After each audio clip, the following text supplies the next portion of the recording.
Aspek legal etik keperawatan jiwa. Etik keperawatan. Sudut pandang pada apa yang baik dan benar untuk kesehatan dan kehidupan manusia. Mengarahkan bagaimana seseorang perawat harus bertindak dan berinteraksi dengan orang lain. Bersumber dari pernyataan Florence Nightingale atau ikrar profesi. Yang pertama itu membantu yang sakit untuk mencapai keadaan sehat. Yang kedua, membantu yang sehat mempertahankan kesehatannya. Yang ketiga, membantu mereka yang tidak dapat disembuhkan untuk menyadari potensinya. Dan yang keempat, membantu seseorang yang menghadapi kematian untuk hidup seoptimal mungkin sampai menjelang ajal. Undang-Undang Nomor 29 Tahun 2004 tentang Praktek Kedokteran. Pasal 52. Pasien dalam menerima pelayanan pada praktek kedokteran mempunyai hak untuk mendapatkan penjelasan secara lengkap tentang tindakan medis, meminta pendapat dokter atau dokter gigi lain, mendapatkan pelayanan sesuai dengan kebutuhan medis, menolak tindakan dan mendapatkan isi rekaman medis. Hak pasien jiwa secara umum, menurut Stuart dan Laraya 2001, hak untuk berkomunikasi dengan orang lain di luar RS dengan berkorespondensi, telepon, dan mendapatkan kunjungan. Hak untuk berpakaian, hak untuk beribadah, hak untuk dipekerjakan apabila memungkinkan, hak untuk menyimpan dan membuang barang, hak untuk melaksanakan keinginannya, hak untuk memiliki hubungan kontraktual. Alasan masuk RS jiwa. Berbahaya untuk diri sendiri dan orang lain, membutuhkan perawatan, tidak dapat memenuhi kebutuhan dasar secara mandiri. Ada dua istilah. Yang pertama, restraints adalah aplikasi langsung kekuatan fisik pada seseorang, tanpa atau dengan izin untuk membatasi kebebasan bergerak.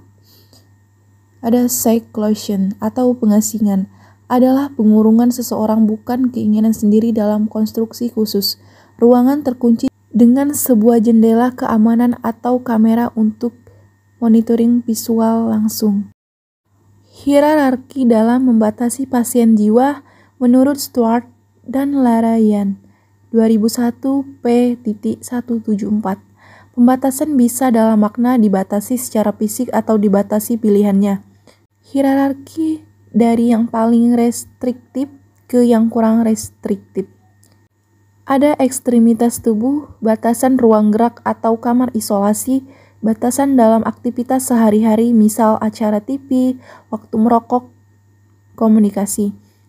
Aktivitas yang bermakna misalnya akses untuk ikut rekreasi, pilihan perawatan, kontrol sumber keuangan, ekspresi verbal dan emosional. Prinsip moral dalam praktek keperawatan. Ada 5. Yang pertama, autonomi. Yang kedua, beneficence. Yang ketiga, non-maleficence. Yang keempat, justice. Yang kelima, kejujuran, kesetiaan, dan kerahasiaan. 1. Autonomi. Setiap orang mempunyai kebebasan untuk memilih rencana kehidupan dan cara mengatur dirinya. Menghargai harkat dan martabat manusia sebagai individu yang dapat memutuskan yang terbaik untuk dirinya. Setiap tindakan keperawatan harus melibatkan pasien dan berpartisipasi dalam membuat keputusan yang berhubungan dengan asuhan keperawatan. 2. Beneficence merupakan prinsip untuk melakukan yang baik dan tidak merugikan orang lain, tidak menimbulkan bahaya bagi orang lain. Perawat secara moral berkewajiban membantu orang lain melakukan sesuatu yang menguntungkan dan mencegah timbulnya bahaya. 3. Non-maleficence dan kemaslahatan. Prinsip non-maleficence dan kemaslahatan dapat dilihat kontinum rentang dari bahaya yang tidak berarti atau non-maleficence sampai menguntungkan orang lain dengan melakukan yang baik disebut kemaslahatan. Menuntut perawat menghindari yang membahayakan pasien selama pemberian asuhan keperawatan. Bekerja dengan konsep di rumah sakit. 4. Ada keadilan.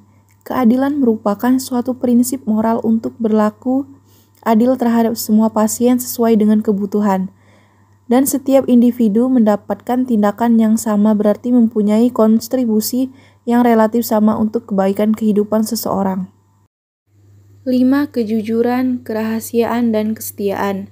Kejujuran adalah kewajiban untuk mengungkapkan yang sebenarnya atau tidak membohongi pasien didasarkan pada hubungan saling percaya. Kerahasiaan adalah kewajiban untuk melindungi informasi rahasia dari hak pasien. Kesetiaan adalah kewajiban untuk menepati janji. Metode dalam pengambilan keputusan etis. 1. Menunjukkan maksud baik. 2. Mengidentifikasi semua orang penting. 3. Mengumpulkan informasi yang relevan. 4. Mengidentifikasi prinsip etis yang penting. 5. Mengusulkan tindakan alternatif. 6. Melakukan tindakan. Pengaruh hukum dalam praktek keperawatan jiwa. Perawat sebagai pemberi pelayanan, perawat sebagai warga negara, perawat sebagai pegawai, dan ada hak-hak pasien. Masalah legal dalam praktek keperawatan dapat terjadi bila tidak tersedia tenaga keperawatan yang memadai, tidak tersedia standar praktek, dan tidak ada kontrak kerja. Perawat profesional perlu memahami aspek legal untuk melindungi diri dan melindungi hak-hak pasien, dan memahami batasan legal yang mempengaruhi praktek keperawatan. Pedoman legal Undang-Undang Praktek. Peraturan keperawatan menurut Kesehatan Nomor 1239 dan Hukum Adat. Liabilitas dalam keperawatan jiwa, pasien bunuh diri, gagal mendiagnosa, masalah terkait dengan ECT, penyalahgunaan obat-obat psikoaktif, melanggar kerahasiaan, gagal merujuk pasien, gagal untuk melaporkan penganiayaan, tidak adanya informed consent. Pertanggungjawaban pidana terkait dengan kondisi jiwa seseorang. Tindakan kriminal yang dilakukan oleh seseorang yang diduga memiliki kelainan jiwa perlu mendapatkan penyelidikan dari seseorang ahli kesehatan jiwa atau visum et repertum psychiatricum atau VER. Argumen yang menyebutkan bahwa seseorang yang didakwa melakukan tindakan kriminal dianggap tidak bersalah karena orang tersebut tidak bisa mengontrol perbuatannya atau tidak mengerti perbedaan antara benar dan salah, yang dikenal sebagai peraturan M-Nachten. Saat orang tersebut memenuhi kriteria, dia dapat dinyatakan tidak bersalah karena mengalami gangguan jiwa. Minimalkan liabilitas. 1. Ikuti standar. 2. Berikan pelayanan keperawatan yang kompeten. 3. Hubungan empati, hormat, dan bela rasa. 4. Dokumentasikan lengkap dan objektif dan tepat waktu. 5. Perawat menolong di tempat umum. Standar keperawatan, pedoman praktek keperawatan yang aman dan tepat, menekankan tanggung jawab, mengacu pada pelaksanaan tugas yang dikaitkan dengan peran perawat. Tanggung gugat dapat memberikan alasan atas tindakan keperawatan yang diberikan atas diri pasien, profesi, atasan, dan masyarakat.